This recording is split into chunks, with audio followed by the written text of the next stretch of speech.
Hey, what's going on, everyone? Vega here for SerpentX Tech, and right now we're looking at a J32a3 3.2 liter V6 engine out of an Acura TL. It's actually the third gen, '05 model year, and I wanted to give you guys a channel update. I know I don't normally do automotive content. I do have a few videos out there related to automotive how-tos, guides, or just updates, and this is another one for you. So this engine is low on compression.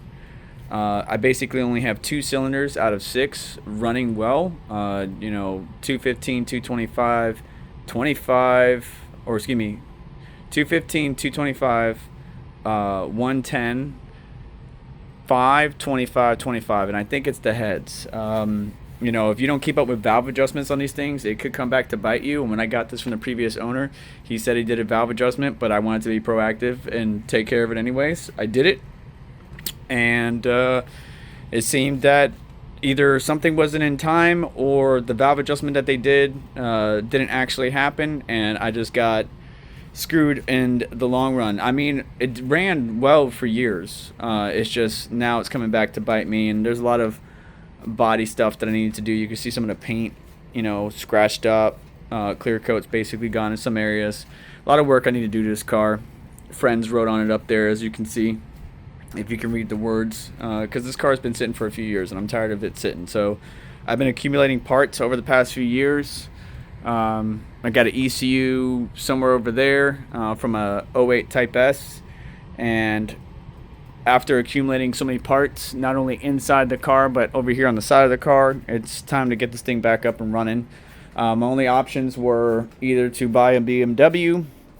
I was looking at a 320i or an M3, or fix this car, and wifey got mad at me when I mentioned a BMW because maintenance costs on some of the German makes are not exactly cheap.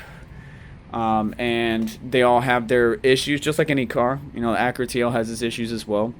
But the cost to repair this and drive a car that I want to drive versus a Scion TC or some Subaru WRX, which, hello, I already have one. My son's driving it. I wanted to get a turbo car, yes, but it was just time. So I'm going to stick with the third gen. I'm going to fix it up. I already upgraded the fuel pump in there, DW300C, easily doable. It's so accessible. It's right there.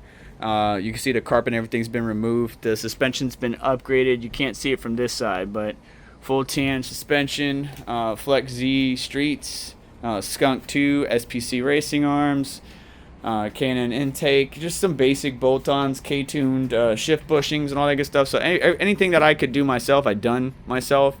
And I just think it would be economically and financially more feasible for me to get this baby up and running, maintain her, and instead of buying a new car or getting a car payment, because financially it doesn't make sense, especially with what's going on with Papa Serpent and the nephews and all that good stuff. Some of you subscribers to the channel already know. So I'm going to bring you an update in the future of the build and what's going on.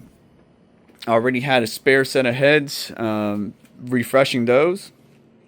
Going to replace the heads. Going to do some basic bolt-on mods and stuff like that. I'm pretty sure these pre-cats are, at their capacity because they've been ran on this car. This car's got 112,000 miles on it.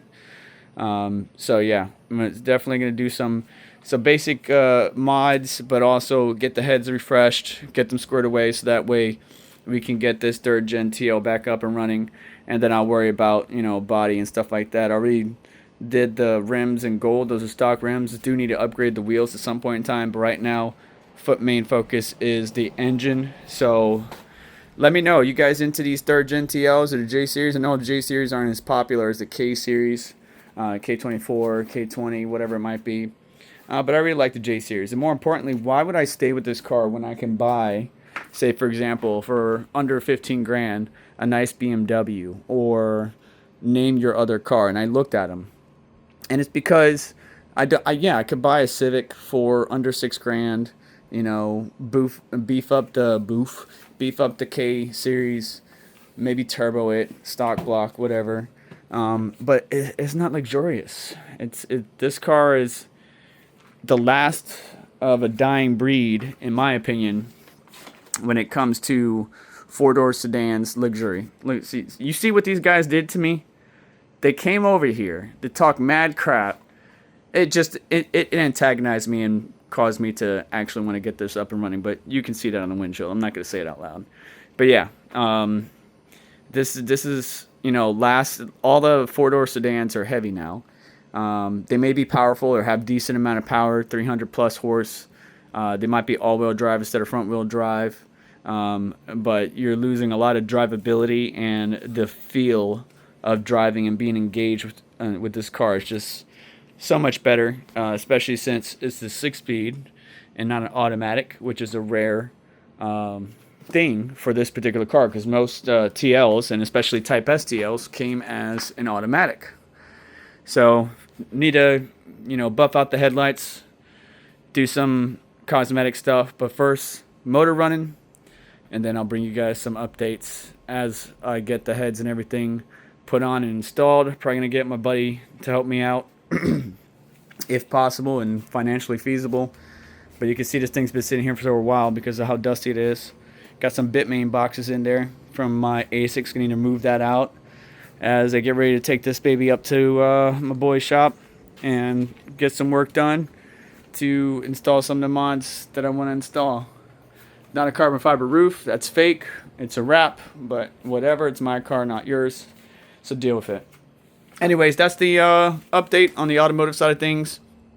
It will be nice just to use this car to drive down to FL2K or GTR World Cup, or, you know, name your event, you know, Rolex 24 in Daytona, anything.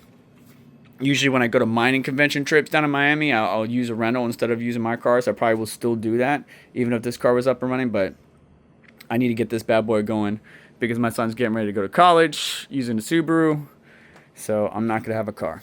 Anyways, that's going to do it for today's video. Thank you so much for stopping by and listening to me rant about my automotive problems. Thank you so much. Hit the like button on the way out. Make sure to get subscribed, hit the notification bell to stay up to date.